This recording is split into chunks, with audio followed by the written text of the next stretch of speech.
because she's the first person, the first house to play drums in the state, to bater tambor, because it wasn't a state at that time. Back then, it was a territory, and this is significant. And she was a woman, and she was black, because the majority of our terreiros, they're led by men,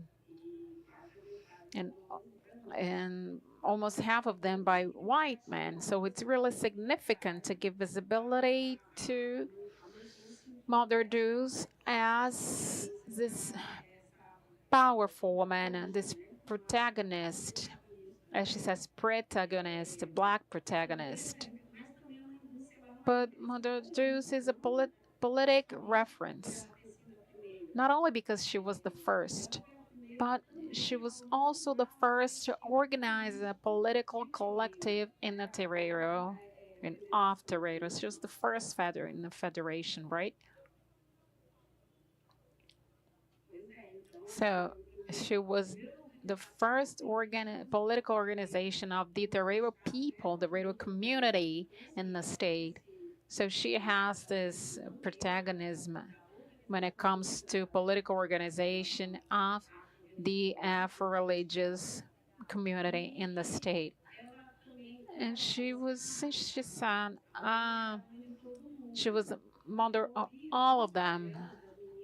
And not only hearing, also from other researchers, other feminists in Amapá, that she was this reference of charity.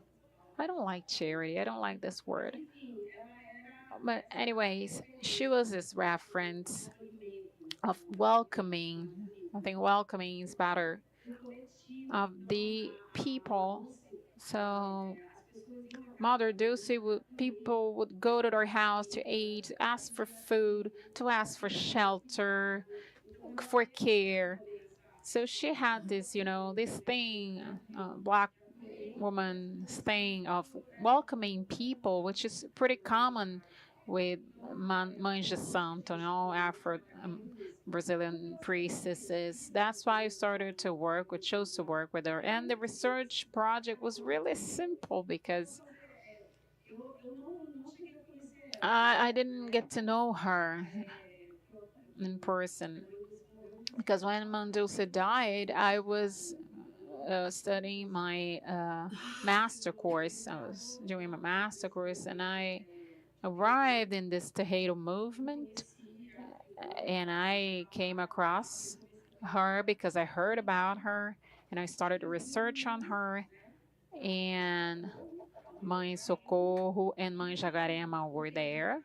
The Tejedo is there with, they have some sort of a museum, space for memory, and it was really easy. I didn't have to dig in so much.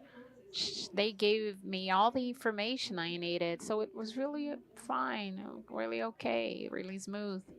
I think that's it.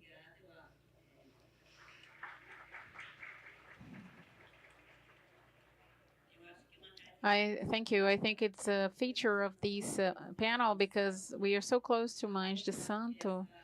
And the other thing is that our oral source, our source that comes from listening, to learn to listen, speak less, and learn with this experience and with this life in the Terreiro. And I want to give the floor to Sandra Monica because moving on, she is talking about two women that are reference, that are prominent in Rio, Mãe Bia, Mãe Celina. And I wanted to talk about how you came across them and how is to, research on these these Mães de Santos, since there are so many things already published, because one of them was writer too. So good afternoon to everyone, all the people that are here. For me, it's an honor to be here, and I want to ask permission to Mãe Beata, Mother Celina is living. Mãe Beata has gone to a room.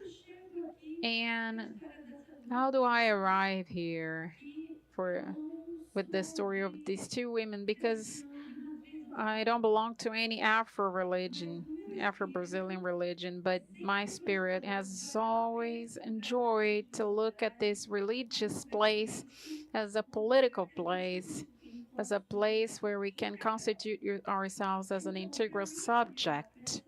So to look at these women, there are in power spaces of power connected to spirituality. It's something that has always been has always moved me. I never got to know my Beata. I've seen her from far away in some circumstances, but I heard a lot of her. And when I had the opportunity, I got together with Veronica Nascimento, who's a black woman working with culture and belongs to the Afro religion of Ashe, and we are sisters. And so let's write about my Beata. And we went after Pai Dailton, my Beata's son. And I found very interesting how he welcomed us, because I told him I'm not from Ashe. Veronica is, but I don't belong to any Ashe, to any religion. And she said, let's go. And he said, let's go. And the co-author, Paya Adailton, also signs it with us. We use oral history, storytelling, and my father Adailton helped us with our work. We researched many places what we could find written about my Beata, Mother Beata, but we wanted some oral quotes from her son because he was the person that replaced her in Terreiro in Nova Iguaçu, Miguel Couto.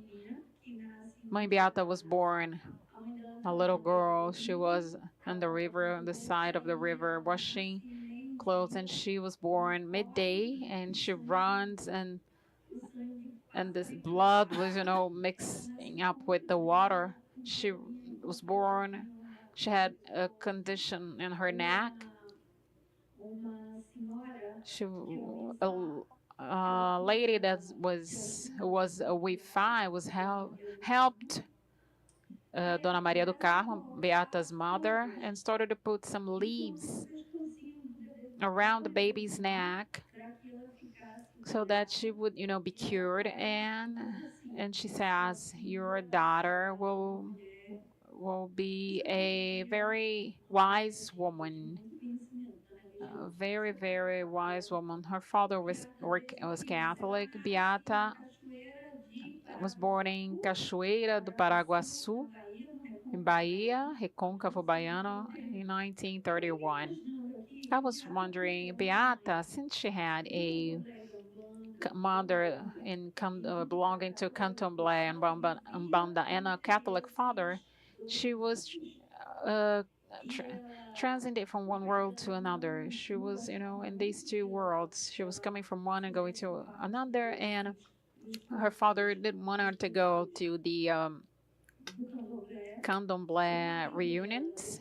Her husband, she got married very young, at early age, and he didn't want her to be part of this religion, the African Brazilian religion. She was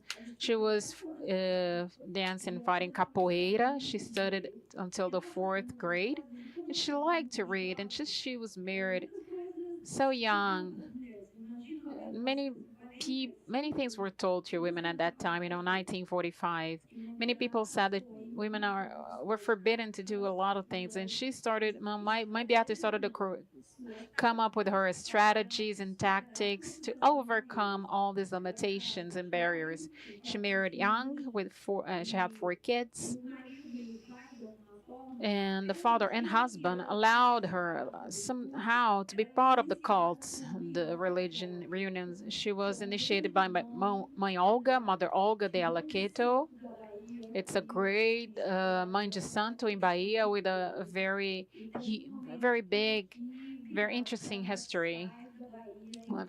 And Beata leaves Bahia and comes to Rio because she didn't want to be living in that circumstance. She started to work as an artisan in Rio. She was also appearing in some telenovelas and some soap operas, global soap operas, and she gathered some money.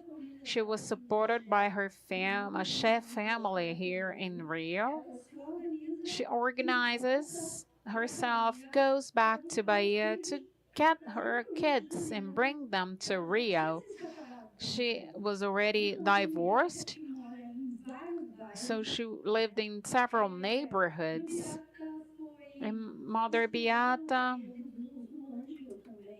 she worked in at Zuzu Angels. She was singing at the Zuzu Angels atelier. She was really gifted to work with arts, and she came here to Rio. She had, to feed 4 kids. She went to live in the outskirts, Irajá, Realengo. But it was told to her that she would be Mãe de Santo, a real one, the day she had a place in a barracão. And when that happened, when she arrived in Miguel Couto, in a city called Nova Iguaçu, Mother Beata buys a piece of land and creates her terreiro. Mãe Beata was also a woman that would, use leaves and nature for medicine. And what does she do? Although she didn't go to school so much, she became a writer.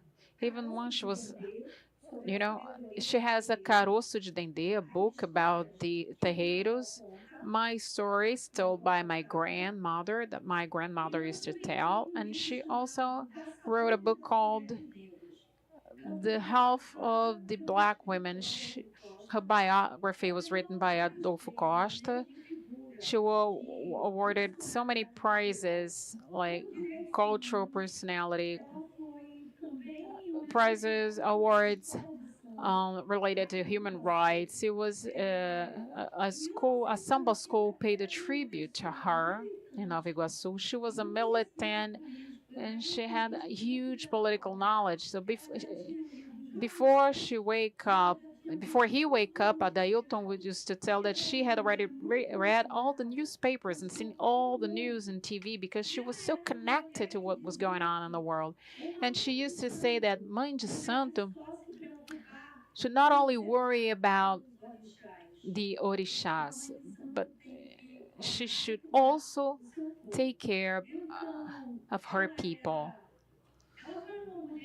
So she was ahead of her time also because she was talking about diversity, gender diversity, and that was a request that she addresses to her son to never discriminate whoever arrived in the terreiro or at the barracão, whatever woman, a man or woman or both, but do not discriminate. So even before we start all this discussion, Mother Beata was a feminist. She was a woman that was concerned about people's pains. She was, so much against naturalizing pain and hunger in the society because she used to say that hunger had a color, the black color of the black people. And she went to Urum and Tula on May 17th, 2017. And I found some beautiful photographs of all of them in white singing, taking her, everyone taking her to this another place. Then when she died, she achieved such a recognition and visibility that the government of Rio decrees 3 days for the mourning of Mãe Beata. She was the founder of the non-governmental Mãe Crioula group. And I feel so happy because of one of the things that really moves me in this field is about care, because several times we as feminists, we do not recognize how caring is transcendent, goes beyond men and women. And we always think about caring as something that comes second place, and it's not, because it's a place for resistance. Thank you. You're gonna stay here for the second panel, second part of the panel, right? So Mother Beata is so special. She was the first one to discover my Orisha. It's a coincidence. I don't know if you knew about it before placing us together in this panel. So let's move on to São Luís do Maranhão, Eridan, who wrote the biography of Florença of Agungono. Good afternoon, everyone here. It's an immense pleasure and honor being part of this panel, of this huge event. It's so aggregating, the sense of aquilombamento that it brings within. I heard all your speeches from women that already participated since the first panel, and before speaking about my Florência de Agungono, is it necessary? I'm gonna start the opposite, upside down. I'm gonna talk about the methodology that I used and why I decided to write about biographies and biography of Mãe Florência de Agungo. It was a research, an oral research. I went to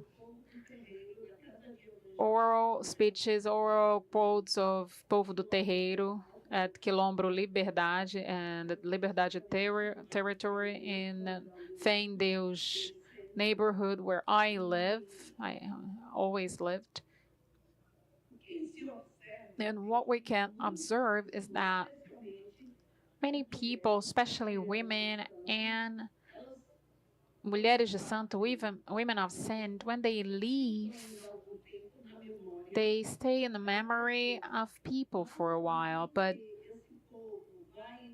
to the extent that also these people start to die, they are forgotten. And I remember what a black man of our territory said, and he used to say, "What's not written does not exist in the world." And it has a lot to do with what we're saying. This dictionary represents a lot for all of us. It's a way of immortalize every woman described in it through these entries. So to talk about Mother Florencia, there are many women in our territory. If you know Maranhão, you know that this is a territory with a huge cultural diversity. And if we start to talk about tambor de crioula, bumba meu bois women, but we decided to talk about a woman of saint, Mãe de Santo, a woman of saint, a priestess of the Iemanjá terreiro. Florença of Agogo developed her religious side since she was a kid, and this was a legacy from her mother. So since she was 7 years old, when she loses her mind, her mother, and she disobeys the advice of her guide and travels. She was coming and going to São Luís. She was born in Macabao, and she lived there until 7 years old with her mother. And the mother disobeys guide's advice, comes to Rio, suffers an accident, and little Florencia becomes an orphan and goes to live with other people. And by living with other people, she always had this very strong sense of religion. And she used to say that she was raised in a house of white people, but she was such a delicate black woman. You used to look at her and feel the peace coming from her. Whether you were talking to her during the drums, during playing the drums and at the rodas, and many enchanted passed by her. But I'd like to quote Enchanted São Caipim da Gama, of her head enchanted. And she got engaged, but she wasn't getting married. Why? Because every time they would have money for it, the enchanted would take her to the beach and Olho d'Água Beach and spend all her money. And when her fiance would ask, she would say the enchanted spent all the money. So the biggest enchanted, and the best thing is that she was the first woman ahead of the Iemanjá Terreiro that was guided by Pai Jorge Babalaô, Father George of Babalaô, who would receive the enchanted Dom Luiz. And in one of these moments that enchanted incorporated in him, that he said that a woman would command the Iemanjá house. As said before, many houses were led by men. And the terreiro was founded in 1958 by Father Jorge and would follow this same natural male guidance. When Dom Luiz incorporated in Pai Jorge and said, from now on, if you're not here from now on, the terreiro will be led by women, but didn't say what woman would lead. And before he died, he passed, he declared Florencia as the woman who would lead the house. So Mãe Florencia's landmark in the terreiro would be this, replaced by Jorge Babalaô, and the house that until today is led by women. In 2003, he passes and she assumes the control of the house and stay there until 2015 when she dies.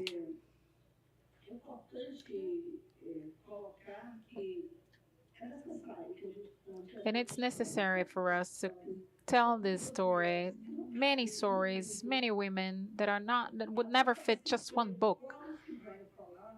And even if you want to choose who you want to talk about, it's very hard because there are several that also undergo this process of cancellation. And even when they die, when they pass, many simply disappear because there is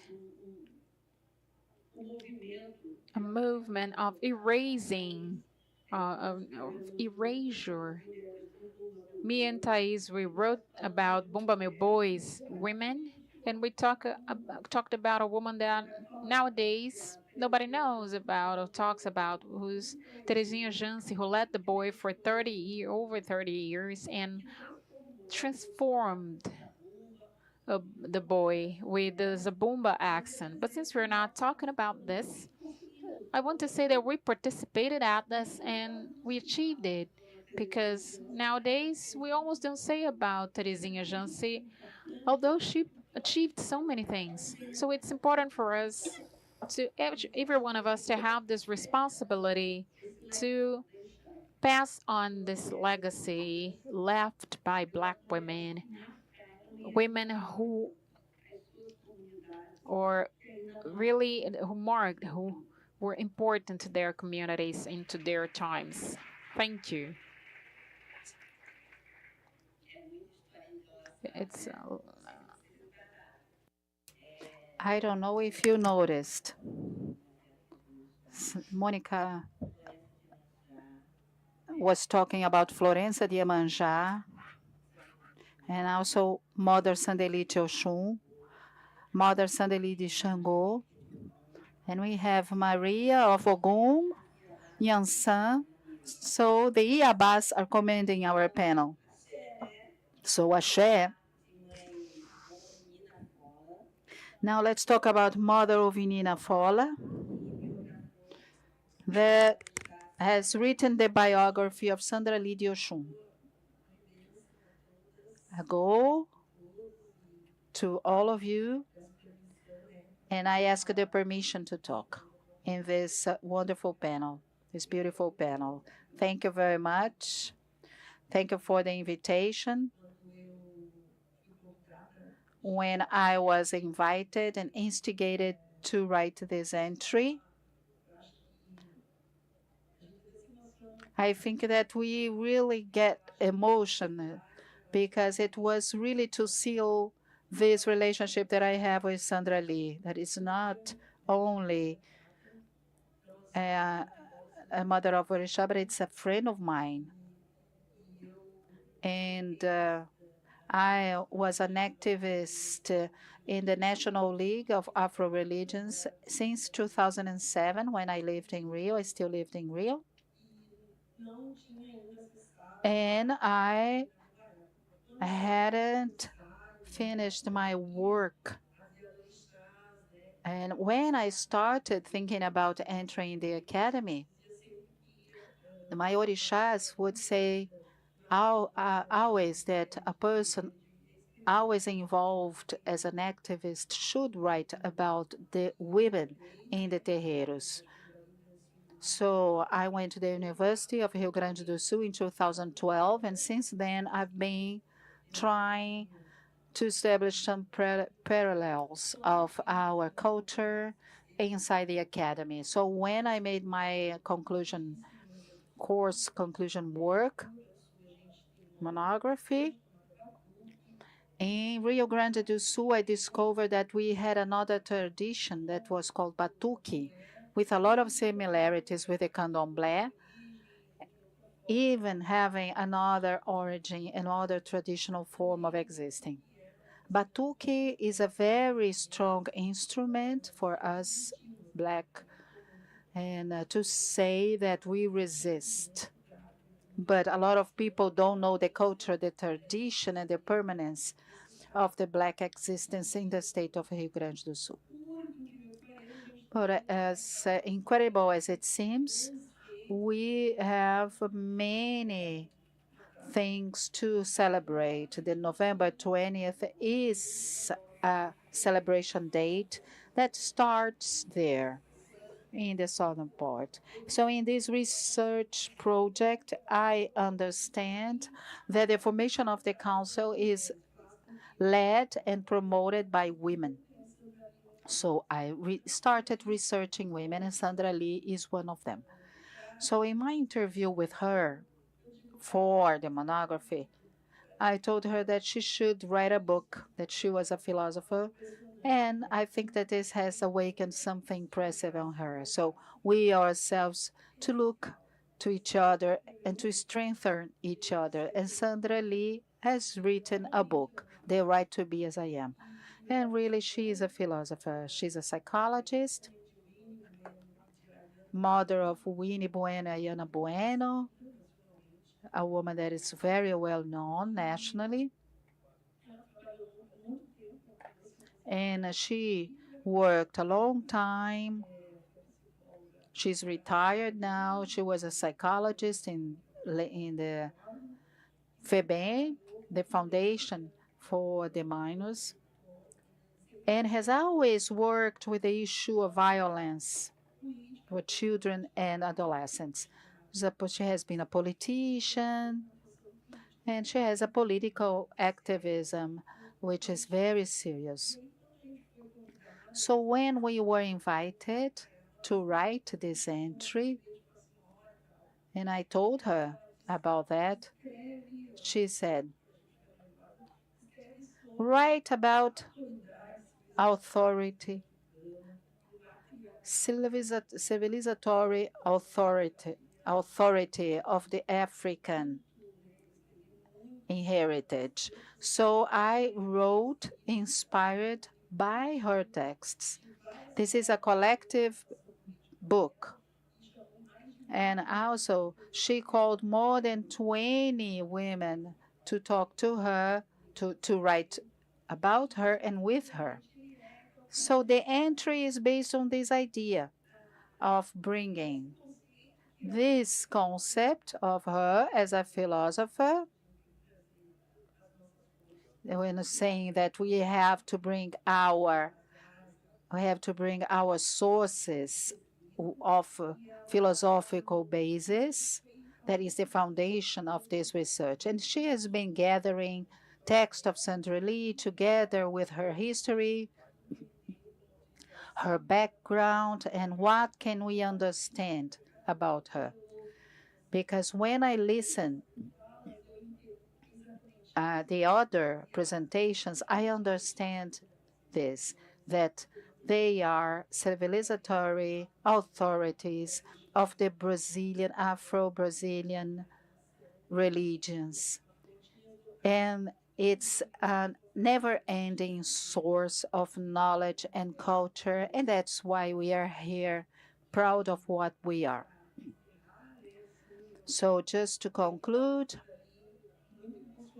Sandra Lee, influenced by our conversations, and she writes a poem about the strength of the drums in the Black resistance. So we need opportunities, stimulus to be what we are, to be philosophers, artists, poets, to be whatever we want, and to make our research in a dignified way, being an academic model, uh, incentivizing what we need to incentivize, and fostering our culture. And this is the text only observed and organized by me, but entirely written by Sandra Lee. So the sound of the drums reaffirm the welcoming and the keeping peace and authority, civilizatory history that is in the African history, in opposition of the silence of racism that affirms the discrimination, the individualism, and the abandonment of the most of the population. It's based on the vital and cosmic force, and it becomes a cosmogonic thinking influenced by many other kinds of rationalities, not only the ones that we know through the thinking, but through the feeling, the listening, the silencing, and the observing.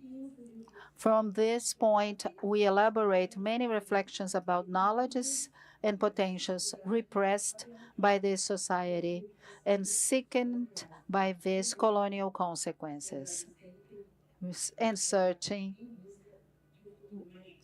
for a more just future. Thank you very much.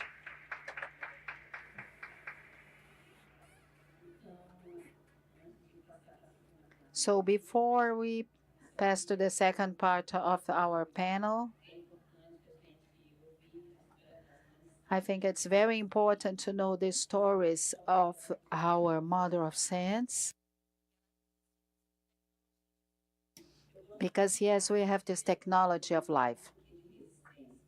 I like to talk about technology of life instead of a resistance, because we are not only resisting to the colonialism and racism, we create our existence. This for me is very important. We learn another pedagogy for life. When we learn to live in the terreiro, we learn to live in any other space outside the terreiro. So I'd like to open for 2 or 3 questions so as to have the second part of the panel with Suzette and Jonice. Someone would like to make a question? Any person here interested in the topic?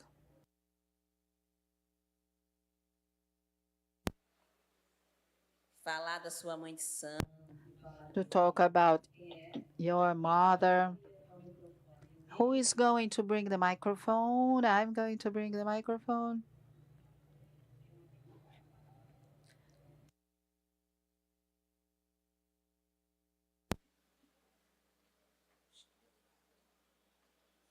Se não for direcionado, todo mundo responde, tá certo? Olá, boa tarde a todos.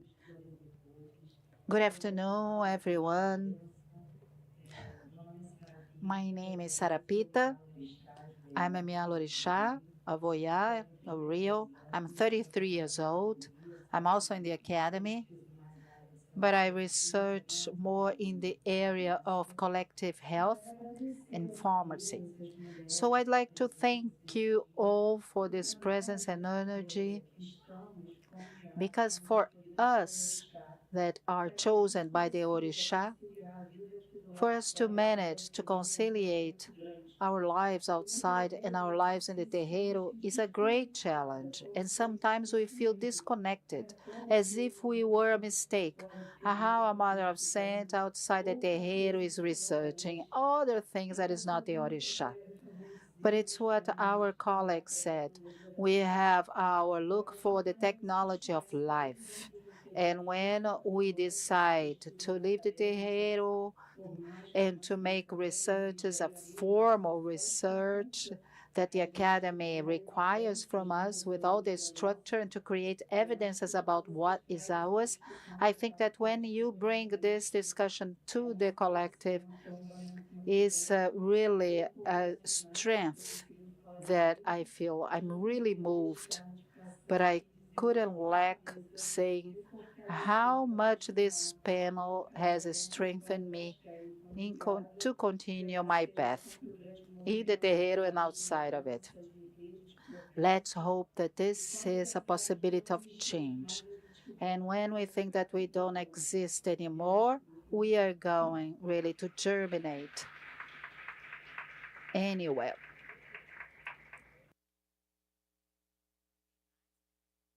Fala, pergunta. Ó, menino. O flamenguista, né? Okay, we have a Flamengo fan. Hello, my name is Sabrina.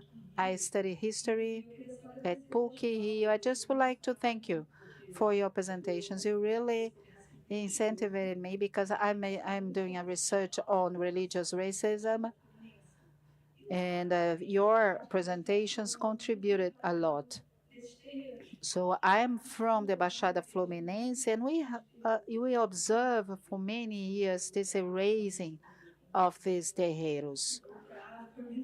We have the traffic, we have the militia, so we can see. I'm thinking about a master's project, a research. The devil exists only in the Christianism, racism in Baixada Fluminense during the 50s. So thank you very much. Blessing from from the elders. Thank you very much.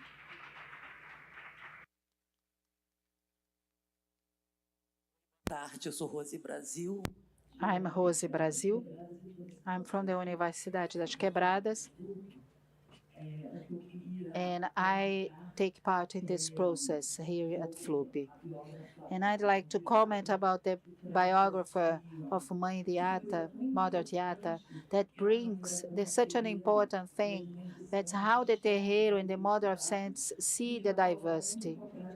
That has to do with the practice of the Quilombos. That had a revision, a modification of putting only the black persons of the Quilombo as the slaves that escaped, and a Quilombo as a gathering of fugitives, not valued ones. Why? Because we know that the Quilombos, they were states organized politically and culturally, and also socially, and with a diversity of indigenous and mixed races and all the others that didn't agree with the oppression. So it was so beautiful, this action, this attitude of the son of Mãe Beata, Mother Beata, to say, come, I'm not from the terreiro, I'm white, I don't belong to the religion of African descendant religion, but because there is a moment in which it's impossible to connect because it's the whiteness that is in the positions of power. Of course, there is this lens of equality, separating the individualities of those who are against us, but to identify the ones that are in favor, that is going to give us a hand to help us reaching what we want, because alone it's only fighting. Thank you very much.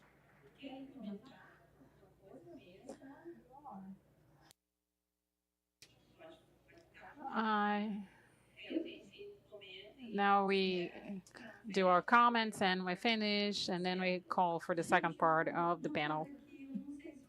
One thing that I don't know if it's clear, I can imagine that maybe for you it's clear, but I'd like to reaffirm it. Mãe Beata was a woman that, by taking care of the orishas and taking care of people, should always also be engaged politically in terms of domestic violence, in terms of um, male gaze, sexism. She was ahead. She was a woman that was part of a movement, a social movement, social gatherings. She was ahead. And she was also fighting and struggling against religious tolerance and religious freedom. And, and it's good that we can see other technologies, as you mentioned, collaborations, collaboration technology, and because we're talking about coexistence. The existence of one does need to destroy the existence of the other in terms of culture and religion, and that's the world we want to build. Thank you for your generous listening.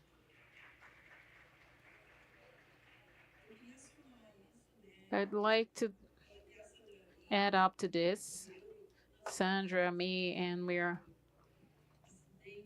all dissidents, all consequences of Beata's militants activism.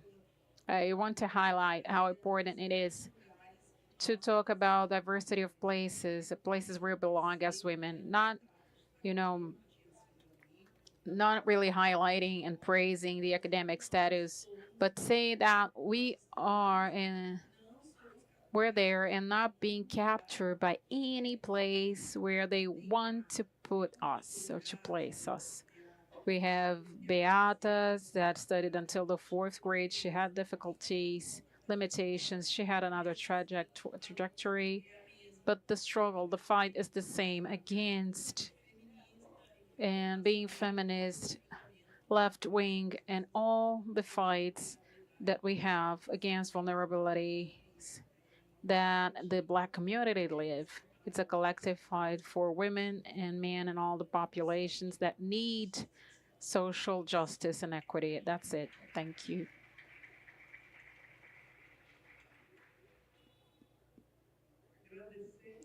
I'd like to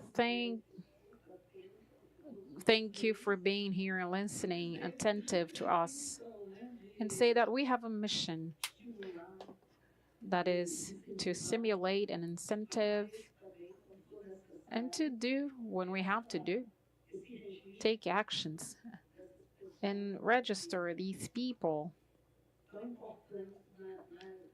who are so important in our lives as a whole. So it's important that each of us, because we have a story, and certainly each of you have a story that would be food for a book.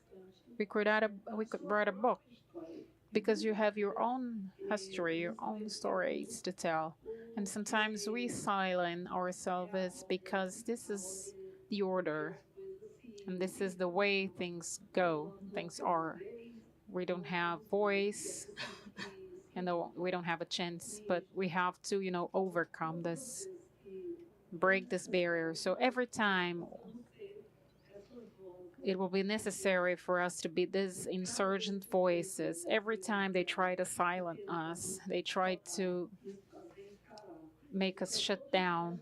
All of us have this mission. Make so that works such as the dictionary will be later on, won't be later on trivials and simples, ordinary.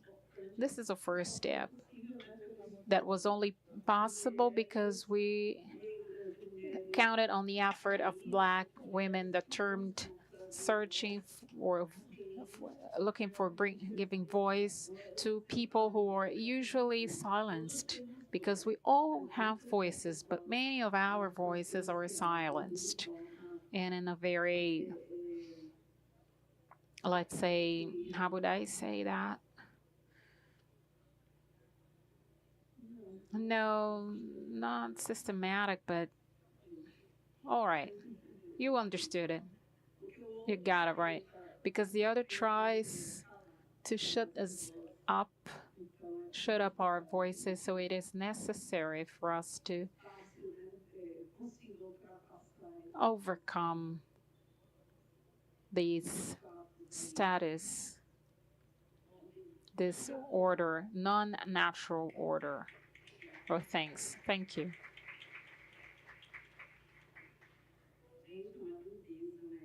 It's beautiful to see this, to see us here. I came from Amapá and come here from Amapá to talk about Mãe Dulce, Mother Dulce. It's beautiful. She was proud. She's proud of it. Proud of it. And Mother Dulce is very well known in our state. We have May 8th, which is the day of the Brazilian African culture. Because of Mother Dulce, because it was the day she passed. So we had a public call from the Manabares, which from the Racial Equality Secretary, with the name Mãe Dulce, Mother Dulce, to help to preserve Terreiro's memories. So she's a reference for us, indeed. She's an Yansan woman, right? Just be thankful to the universe, to the Yabaz, and to ancestrality, to feminine ancestrality that brings us here with such a power. And give the floor to her daughter here.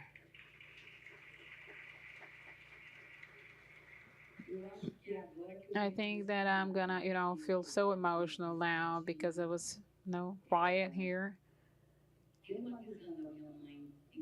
I have the vision of my mother coming from there, and I was coming from the other side, but I'm gonna say I'm gonna quote her some sentences and words that she was constantly saying as president of the Afroculture in Macapá. She would say, "We don't want to create problems or fuss. We just want to be able to profess our religious beliefs." And sometimes I was thinking why she picked up this religion and struggle and fight against people that were creating fuss, but just by observing And I want to thank you all that were involved in this moment. Professor Elani, who called us, Socorro and me, both biological children of my mother Dulce.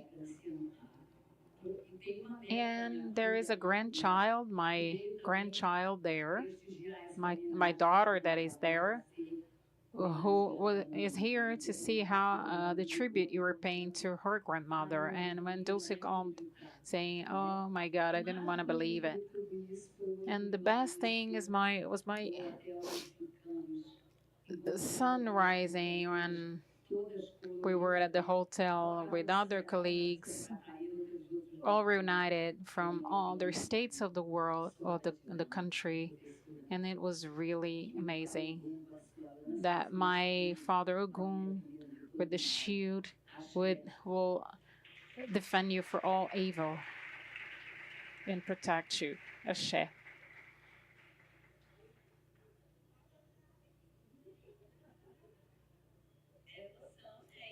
That's emotion, guys.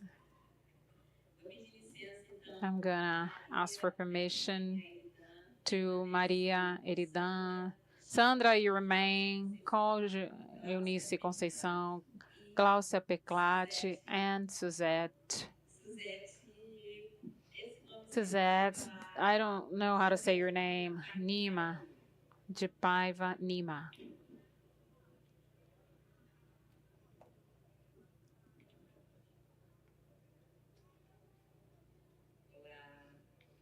Hello. You're all okay, right? Moving on to the second part of this panel, talking about Mãe de Santo. Oh my God.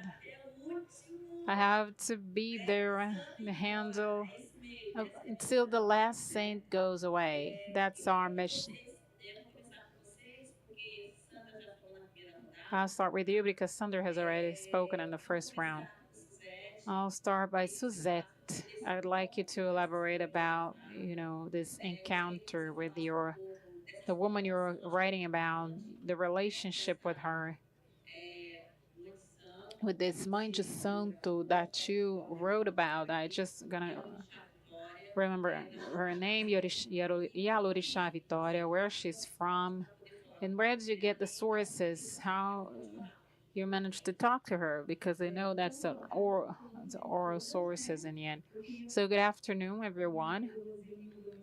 My friend Rosinilda is not here in the room, but she was the one that pushed me to write about this memory. We have a memory, a bibliographical memory. And when she called me, we were during COVID, and I started to think, what woman could I bring to this book? So I started in Bahia, not Salvador, neither Recôncavo Baiano. It's the countryside called Vitória da Conquista. Professor Nubia works there.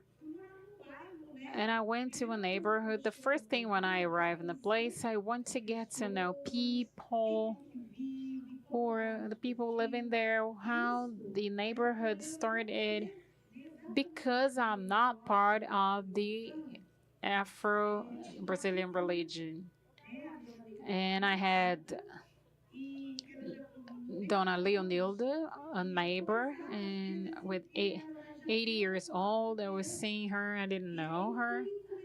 And I started to think about this neighborhood. It is called Alto Marom. And how did it start? And they told me about Mother Vitória de Petu. Petu because her mother was Petronilia, so she received the name Petu. And I went to the sources looking for people that could make me know her story. So the first thing I noticed is that people, when I was talking about Mother Vitória de Petu, didn't pay so much attention. So in 2005, I arrived in the city. it would be like the 20th year of death of Mother Vitória de Petu. I was working at the municipal chamber, and so I said, let's study about the memory of such an important mother.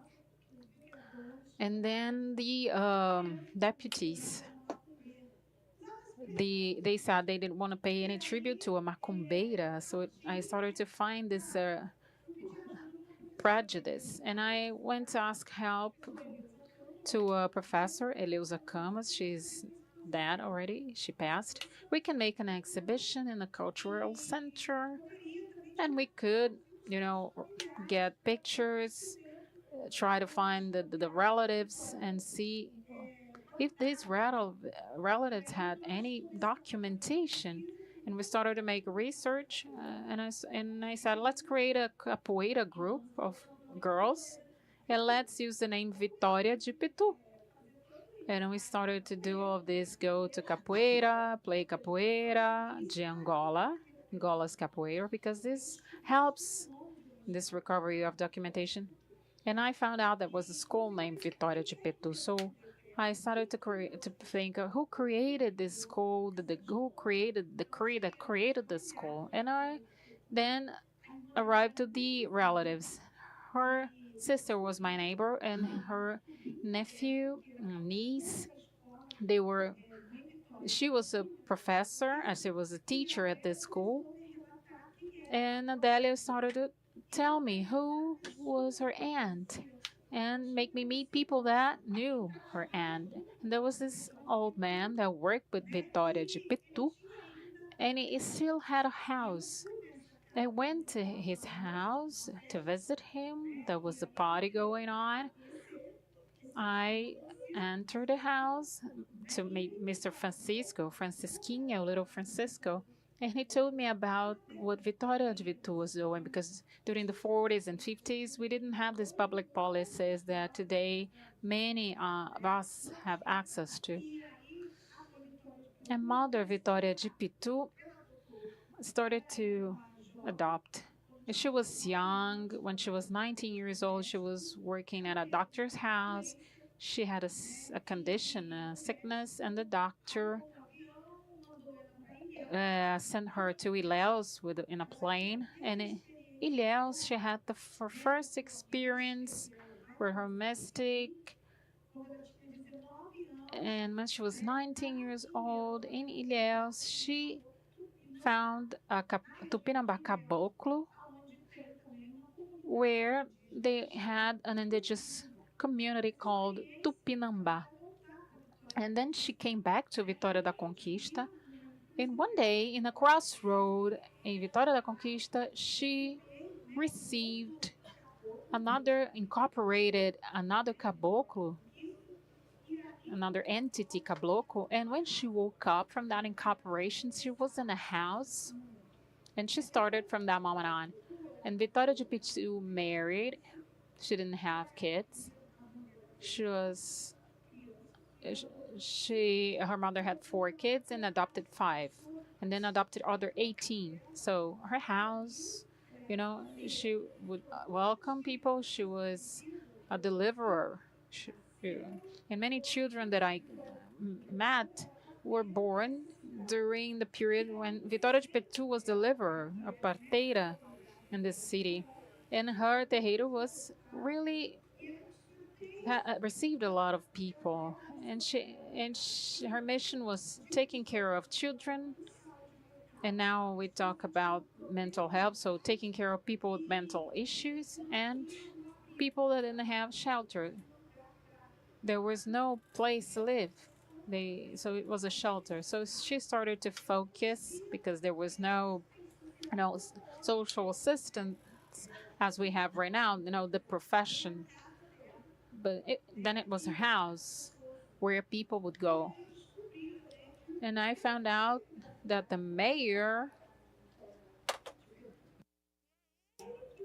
And it's this mayor that is going to establish a decree that for a school who was named Vitória de Petu. Of course, it wasn't something easy, because the community didn't want this school to be named after her. why are you going to name this with this woman a school? So Vitória de Petu also was interesting for me because of this intolerance, because she received a lot of people in her house. She didn't choose these people. So she had many, many children, including white children, and also a youngster that at the time was pregnant, got pregnant, and the colonel who was her father put her out of her house, and she received her in her house. So she was like this. She had this affection with people in general, children especially. So when you read the memoirs of Vitória de Petu, you go also to find that even the mayor I made an interview with him online and also with the family and her family. And talking with her family, the family didn't want to talk about this importance. And I told them, if I have to write about this city, I want to talk about Mãe Vitória de Petu because she had a place that really re-signify the existence of each person of this city, of this town. Of course, I didn't, it wasn't easy to find the sources, even if she had 3 or 4 universities, we couldn't find anything about her because of the racism, the prejudice, and the religious intolerance. So we had this commitment to work with the schools, the children in school. I introduced Mother Vitória de Petu, and I had access to all the images, and we worked with children. Children have a different sensibility. They immediately welcome and and in the day of the saints Cosme e Damião, Mother Vitória de Petu always promoted a party, a festivity, a very big one, because it's the day of the children. And for me, it was very interesting because I lived some years in Cuba, and there were a lot of things. La Casa de Cabírio, de Cuba and Matanzas, had many similar things of Mãe Vitória, Mother Vitória de Petu. And this really captured my attention because there were a lot of children going in this house. They didn't have much space. And when I came back to Brazil, I wanted to live in a place that could have this meaning for our history. So I went to live in Vitória da Conquista, and there I found many of the family members, her family members. So today we can have this as a historical memory. It's not easy.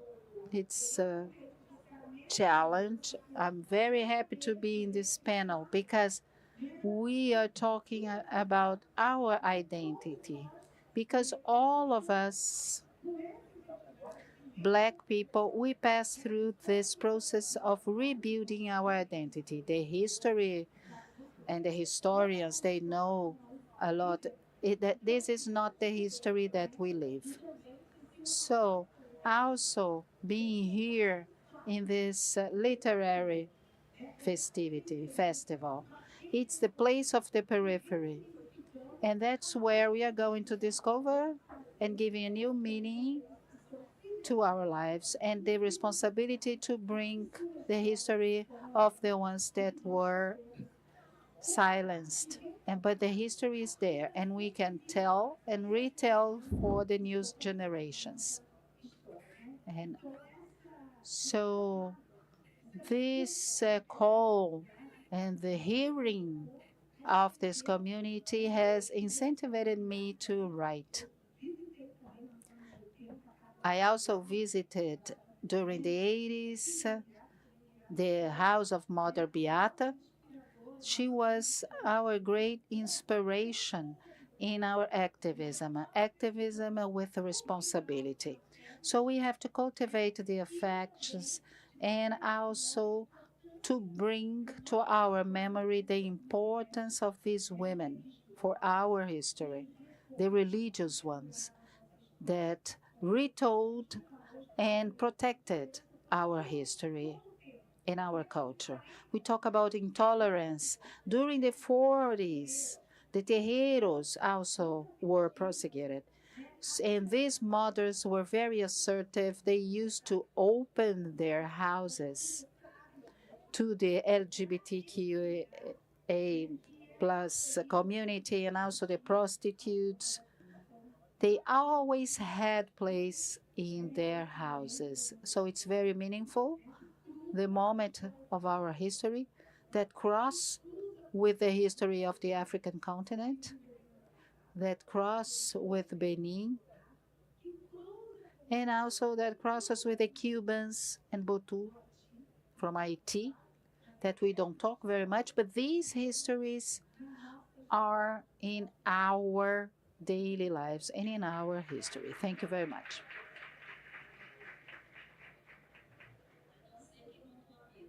I don't know who organized the panel.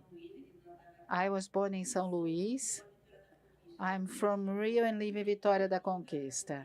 And also Vitória da Conquista. Vitória de Petu is one of the black women that is hidden in the city because the city has the symbol of the Switzerland from Bahia, Vitória da Conquista, because it's the victory of the Bandeirantes, of the colonizers. So in downtown, we have the cemetery where the indigenous were killed and buried. But now let's pass the floor to Glaucia. Good afternoon. Good afternoon. I'm Glaucia Peglas. I'm from Goiânia. I'm going to talk a little bit about me to understand the notion and the concept that I worked with.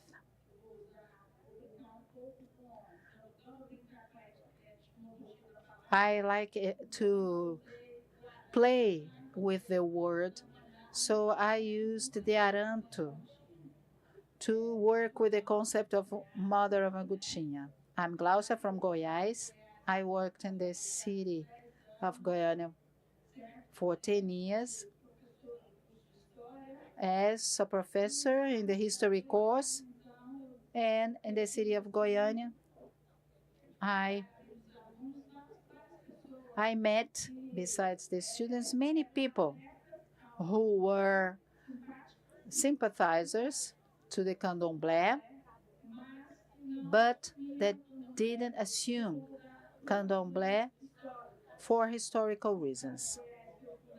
The city of Goiás was founded in the beginning of the 18th century, so it's a world heritage. Cidade Goiás. And we always use Cora Coralina to make a reference about the Cidade Goiás. And it was founded in the beginning of the 18th century. The workforce used was the enslaved working force. So the basis of the city, the pyramidal of the city would be black, of black people. So with different and distinct populations. But in the 21st century, you find a small group of black people in the city of Goiás. It has passed through a whitening process for political reasons. So for political reasons, the city has changed its profile. This black enslaved population, they passed through the whole process of being abandoned. So the surviving families, the surviving black families composes a very small number. Black women with little expressivity. And Rosinalva is also from the Cidade de Goiás, but the majority lives in the process of silencing.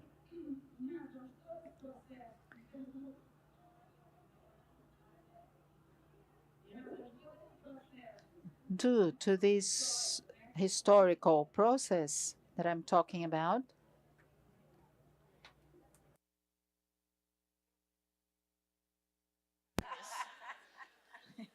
Eu sei.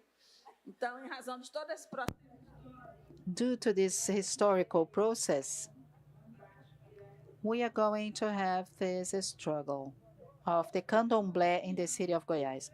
So how did I meet Gambuti in my life? Up to 2008, there was only the good side. I didn't have any idea about the struggles. I was almost 40, but I didn't have this comprehension of life, this comprehension of difficulties. I had many facilities, so it was different. Then there was Gamutinha in the city of Goiás. The director of the Museu da Bandeira, the Bandeira Museum.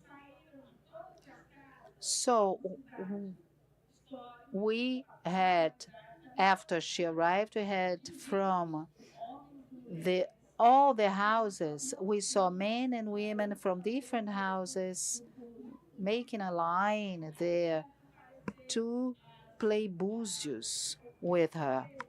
So it started to be seen the prejudice. So when I lived in Cabo Verde, I used to hear, we are 99% Catholics. In Cabo Verde, we have some outdoors, 99%, 95% Catholics, 5% evangelic, and 1 Protestant, and 1% nothing. Yeah. So when I lived there, my colleague at university used to say that everyone is Catholic, but at the end of the day, of course, that we try to find the witchery, the witchcraft. So that's what I'm also understood about Gamutia. When she arrived, invited by the director of the museum, everyone wanted her to play búzios.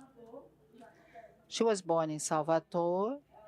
They questioned who was she, and she was born in Salvador. She didn't have an easy life, as the majority of the Black women. She was born in a peripheral area with a lot of struggle, and Gamutinha, since she was a child, she had this gift to follow the religion. Because she used to say,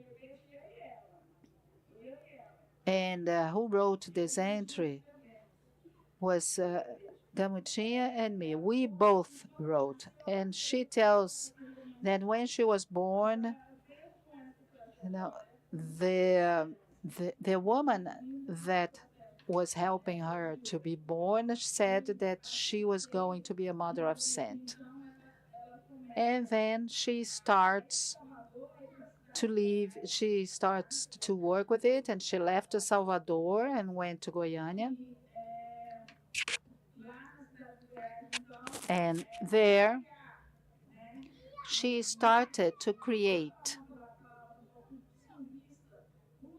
a group of students, and they started to organize all the time that mother would go to the city. She would promote a búzios play or to follow any other problematic that they could be facing, associated to this idea of I have a problem, so I'm going to look for the candomblé.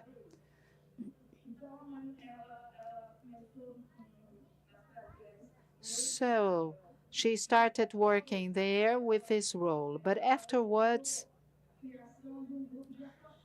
she promoted the creation of a Axé group, Pilão de Prata, which is now organized by Paulo Sérgio, which was a student also.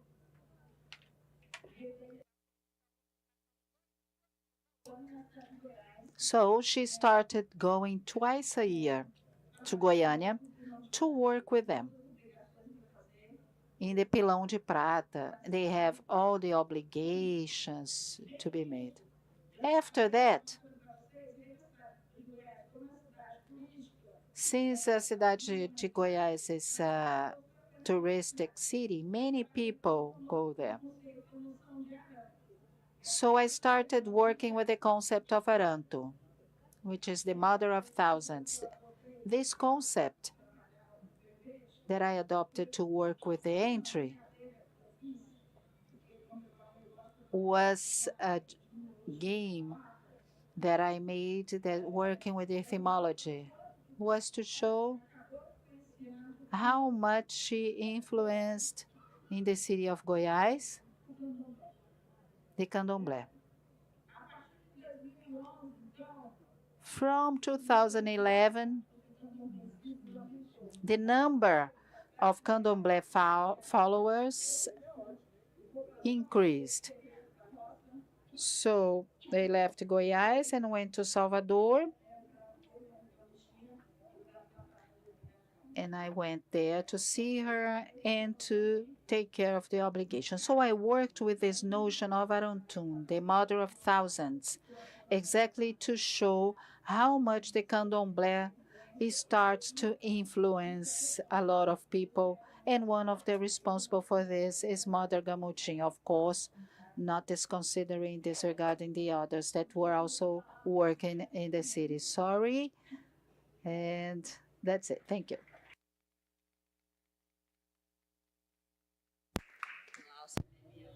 Drink water, please. You can go back to speaking if you drink water.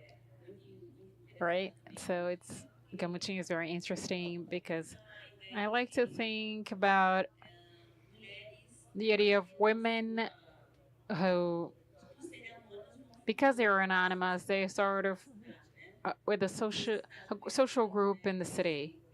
And I got to know Goiás, the city, because of a friend of ours, Clovis. And interesting how that city breathes some sort of whiteness, you know? This is very interesting how we can manage to, from a excavation process, this is not my term, Professor Claudia Miranda was using it. And now from that excavation can bring up to the public the story of other people. I don't need I don't want you to say that it's on the margin because it means it's not in the center. But we are producing knowledge to the world from this place where we are. I'm gonna pass the floor. Just 1 minute. You touched one thing that is really interesting. Since you went to Goiás, you know what I'm talking about. When you say excavation, the city of Goiás was excavated. Was excavated to become a humanity property. I work with the archaeologists with 30 years, for 30 years in my life. And the city was excavated. And the excavation will show all traces of Black community, all the Black identity, African identity that is denied as a whole. This, the Minaboense society does not accept this historical memory of the place. Thank you, Glaucia. I would like to join Donici to talk about the political legacy of Mayobasi to our times. Good afternoon once more to all of you. Today, I have the responsibility of highlighting the voice of women who in material terms are not here. They're not here in person. So in the second moment, I will elaborate on Francisca Maria Justa Teixeira, Mother Obase. And I bring alive defending the religions, the African Brazilian religions. Mother Obase, Maria Justa, was born in Fortaleza, the city. And since she was a child, her life was marked by religion. Although she had access to all of this knowledge given by a institutional school, besides she was teacher in a school, a higher class school, and she started her religious life in the Catholicism, and then she decided to move to Umbanda. She then moves to Rio, to the city of Rio, and starts to go to old man's house. And in a certain moment, she plays búzios. He plays búzios, and it says that she has to keep on the candomblé. So she goes to the house of Pai Valdomiro, the famous father of SANTO, the famous priest. And then she starts with Orixá Obá. Not all houses have Orixá Obá. He's a warrior.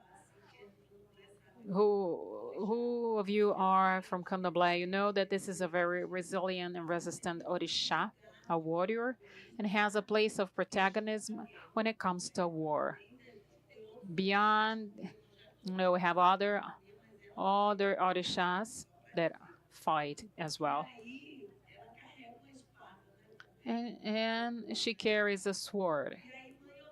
And Mãe Obá, she learns with all dedication.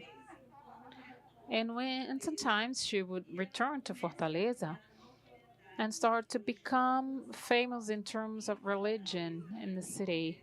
And Fortaleza, for you who know it, it's faces a lot of issues with hegemonic male gaze, and Mãe Obase becomes famous not only in Fortaleza, but in all the region. And it starts a movement of people coming from Mato Grosso, Rio Grande do Norte, Roraima, Belém, going to Fortaleza. And she was there between Rio and Fortaleza. Because of her biological mother,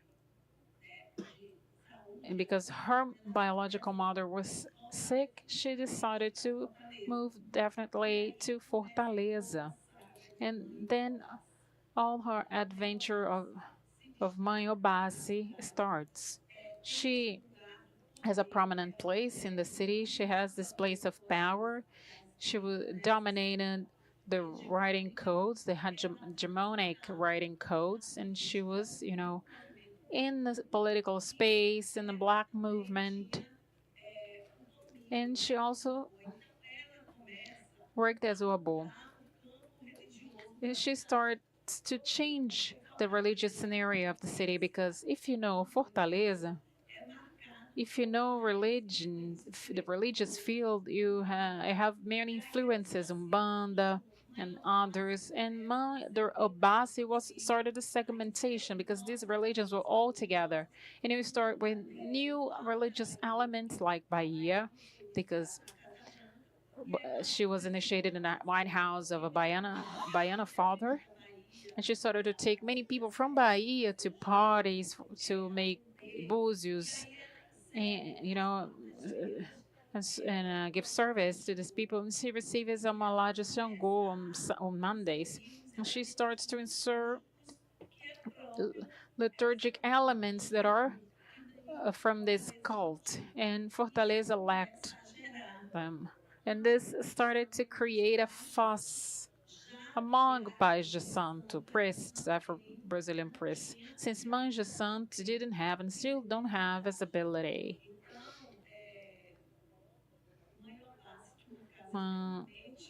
and Mayobase had a very potent and strong house, and in a short time, she organizes a community of filhos and sons and daughters of santos, of saints, and it created a dispute, a power dispute. And then my Obasi, Mother Obasi, started to a confusion with Luis de Xangô, with the person that the most prominent person that was in TV. Politicians would be with him. And everyone started to go to Mayobase because her house was so organized. She threw nice parties. And she started this share situation, play games. And Louise would go to her house to provoke her. And during a party dedicated to Iabas, went there and she was asking, and my Obasi spoke to him, asked him to go away. And he said, I'm going, but I'm going to come back. And then a person with a helmet came back, and my Obasi incorporated the Orisha already. This person arrived and shoot the Orisha. And I wrote this during pandemic. It was really painful to me because the Orisha does not remains incorporated even if the person is shot. The Orisha remains there incorporated and keeps dancing. And when I say it, I still feel emotional. And then gives a second, shoots again, and Oba was still incorporated and does not stop dancing. Of course, a normal person in a normal state would fall down, but Orisha did not fall down, even with the second shot, the second bullet, and she starts to fall down slowly. I interviewed people that were there, Ogun, and that was playing for the Orisha to dance. I didn't have the courage to ask if he was still, he kept on playing for Oba to dance in that moment. And was a desperation. She died. Orisha disincorporated. There was no kids, sons and daughters, kids were there. The whole house with more than 200 people incorporating, and it's very painful for us, especially the ones who participate at that moment. The pain of the Orisha, we felt it. I arrived in Fortaleza. I left Rio. I was teaching at the Federal Fluminense University. I arrived there with with history, with a story with more than 10 years, and everyone was talking about it. Newspapers. It was a matter of power dispute. And I said, oh my God, this cannot be. And then I started to, gather information, data, interviewing people to analyze it from the violence perspective. And feminicide, since the person who killed her, that he was around saying that he killed a mother of saying that he would kill all women that were interfering in his business. So I created this term, religious masculinity, that has this perspective of the sacred, because the sacred also masks the violence that is performed in the terreiros. And I started my analysis, and then I write an article, and I am invited by a lot of Pai de Santos to tell me that I could not write about my Obasi in this way. And I said, I have those in words. I am a researcher, I am a Obomi, and I'm gonna write it the way I want.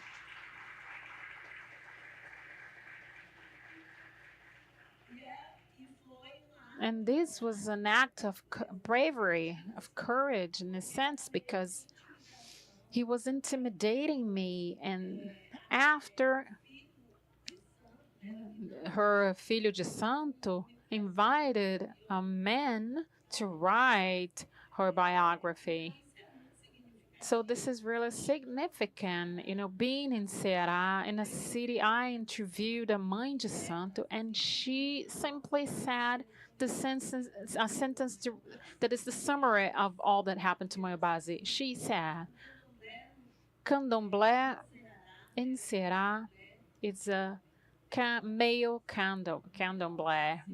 Mother Obasi died because she was a woman, black, and Mother Solo.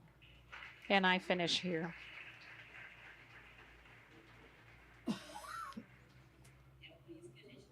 And that's why we're here, right? To praise her memory of women who face the society, to move on, to advance with religion. I think this is an experience that you had with this entry, and it's in our conversations. We are sisters, and that's how our panel is. We're noticing how this religious masculinity, her term, is part of the terreiros of Candomblé and Banda. So reflect about it is important.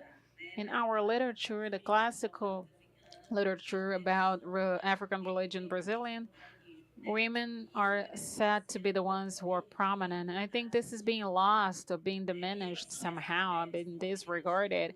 So Celina Django is a woman that is going to be part of this process of preserving religious memory. And by saying so, I pass again the floor to Sandra Muniz. Good afternoon again. Before talking about Mãe Celina de Xangô, I'd like to say this kind of curious look because the researcher has this look, the intention of, digging into and getting closer to the subject. And I remember that in 2015, even if our feminist, this status wasn't making me feel comfortable, because I've always worked with outskirts, favelas in Rio and in Recife, which is my home city. And then when I was, talking to women in Belém also, women from the Belém's outskirts, from favelas in Rio, that white feminist speech, that white feminist speech that, wasn't really working, wasn't really giving us comfort. And I started to observe this path of women in favelas and started to think there must be something else here.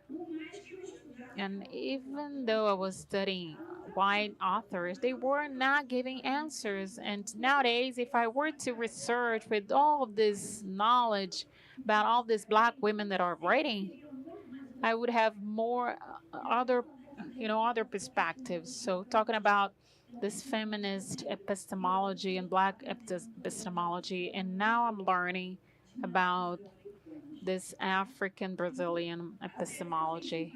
Because sometimes we start to research, and I researched on 10 women in favelas that underwent the situation of gender and race prejudice. And when I arrived and interviewed them, they were not exactly black. They were brunette, and they would say, Sandra, I am black. And the black ones would say, I am black, really, really black. And sometimes we have this politics of whitening. Makes me feel like I never, like I don't feel I'm black. But I know that maybe I have a clearer skin color makes me not being, because of my color, I don't feel so much prejudice. But why have I started to research on Selena? I would like to talk to a woman who lived in a favela and had visibility in terms of religion. Selena was born in a favela in Rio, and she was born Selena Rodrigues, mãe Celina de Xangô, mother Celina of Xangô. She was born after Niterói as São Gonçalo in a community called Barreirinhas. She's a daughter of a mother who was a lavadeira, washer, and she was helping her mother in washing her clothes and raising the kids.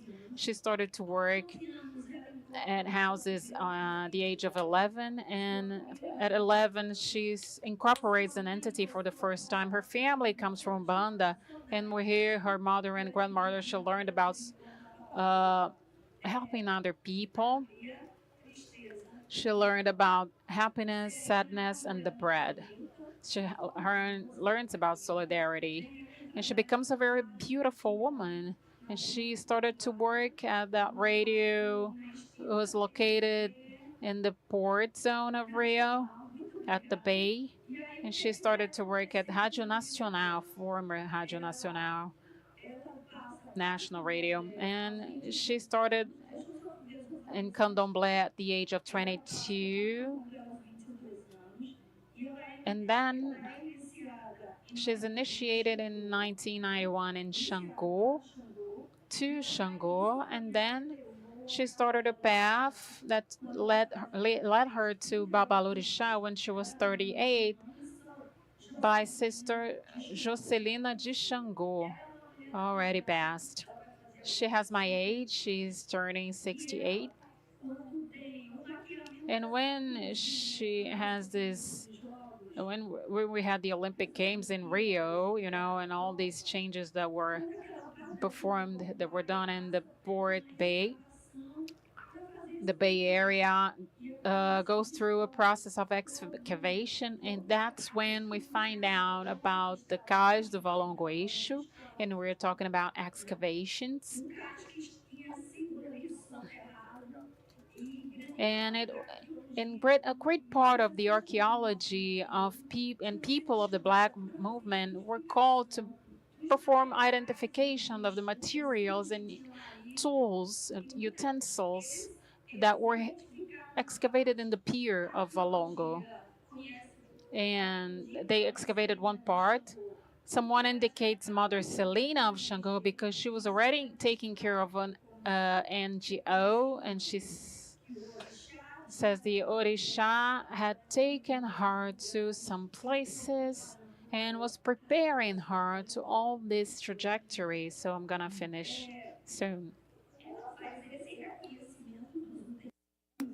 So she acknowledges all these equipments. In 2017, she goes to France to talk in a conference, and a museum director tells her, Madame, and she didn't have money, and she managed to arrive in Benin, Ouroudá, which is the city that has the non-returning portal. And sorry if I cry. She arrives in this place, and based on the religious tradition of this place, she acknowledges Selena as if all the ancestors had passed through that place, and that she was part, in her history, comes from a very ancient dynasty, more than 700 years, and she is crowned as a princess, and she is acknowledged, and Selena comes back to Brazil, comes back to Rio. She's always traveling, talking about all these discoveries. And what I think about her is around that pier, around 1 million enslaved individuals arrived in Brazil. And Celina turns the port zone her returning portal. She goes back to Africa and she discovers her identity, where she comes from. She works against the racism, against sexism, against domestic violence. 2 years ago, she wrote a book about the leaves. Okay, thank you. Thank you for your listening and generosity.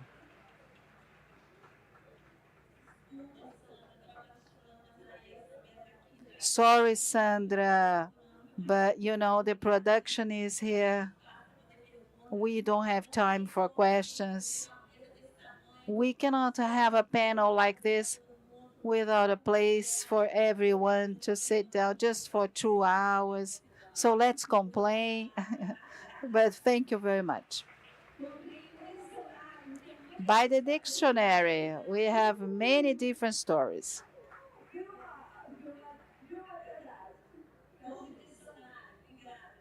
By the dictionary. So let's take the picture.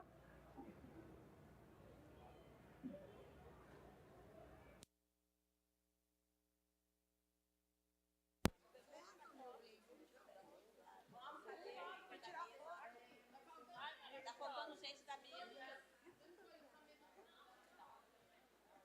Ele não. Desculpa, gente. Você tá aí. Vem. Nossa, para de fumar agora.